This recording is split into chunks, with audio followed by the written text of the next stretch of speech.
Doctor مصدق ملک صاحب یہ تو کہتے ہیں کہ اگلے 5 سال بھی ان کے بندے بھی نہیں ٹوٹنے، اور پیپلز پارٹی کی سیاست زرداری صاحب کی یہ تھی کہ آپ چودھریز کو ساتھ ملائیں اور بزدار صاحب کو ہٹاتے ہیں، آپ لوگ پیچھے ہٹ گئے تھے. اب آپ کو کوئی لگتا ہے کہ کوئی گولڈن اپرچونٹی آئی ہے یا نہیں ہے ابھی بھی؟ ویسے میں اپنے بھائی اور ایک دو اور دوست جو مجھے پتہ ہے کہ حقیقی طور پہ الیکشن لڑ کے آتے ہیں ان کے متعلق یہ نہیں کہہ رہا، مگر جس طریقے سے یہ حکومت آئی ہے اس طریقے سے تو 50 سال بھی رہ سکتی ہے. 10 کیا چیز ہے یا 5 کیا چیز؟ یہ نہ کہیں جی میں تو آپ لوگ بھی ایسے جیتے، میں نے تو اسی لیے کوالیفائی کیا ہے. آپ نے مجھے جاتے جاتے بھی دل لگی نہیں کرنے دی، مزہ بھی نہیں لینے دیا. اچھا جی دیکھیں، دو چیزیں ہیں جو اہم ہیں.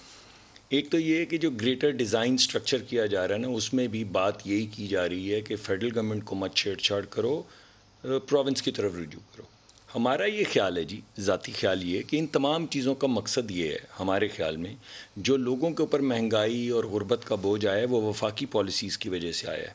ہم یہ سمجھتے ہیں کہ اگر لوگوں کو ریلیف ملنا ہے تو وفاقی حکومت الٹنی چاہیے. میں جو آپ کو بتا رہا ہوں کہ 6 لوگ تھے، اگر 3 اور آ جاتے یا 4 اور آ جاتے تو اس دن ووٹ آف کانفیڈنس نہ ہوتا. آپ بزدار صاحب کو گرانے میں انٹرسٹڈ نہیں ہیں؟ انٹرسٹڈ، وہ دیکھتے ہیں ہم اس پہ کیا کرنا چاہتے ہیں، لیکن ہمارا primary target P M L N کا جو ہے وہ فیڈرل گورنمنٹ آپ نہیں گرا سکتے جی. یہ آپ کس بنیاد آپ نے 2 بندے روک کے دیکھ لیے تھے، وہ پہنچ گئے، پھر ووٹ ڈال لیں، آپ دوبارہ بھی کوشش کریں گے پھر پہنچ جی. جائیں گے. لیکن وہ آپ کیوں سمجھتے ہیں کہ وہ نہیں ٹوٹے گی وفاقی حکومت؟ ابھی ایسے کوئی آثار نہیں. جب آثار ہوتے ہیں نواز شریف جب 8 ووٹ چاہیے اور 6 ووٹ آ جائیں تو آثار تو آ جاتے ہیں. 7 اب یہ آنے والے آثار نہیں ہے سر. جی نہیں، لیکن میں جو آپ کو بات جس دن عمران خان مری میں جندل سے ملاقات کریں گے اس دن آثار پیدا ہو جائیں گے. ابھی آثار نہیں پیدا ہوئے. دیکھیے، اگر اس طرح کی طریقہ کار جو آپ اندیا دے رہے ہیں، اگر وہ بات ہے تو وہ پھر علیحدہ بات ہے. ورنہ اگر تو الیکشنز کی ان ہاؤس چینج کی بات ہے تو اگر 5 یا 6 ووٹ ہو جائیں تو پیچھے 3 ہی رہ جاتے ہیں.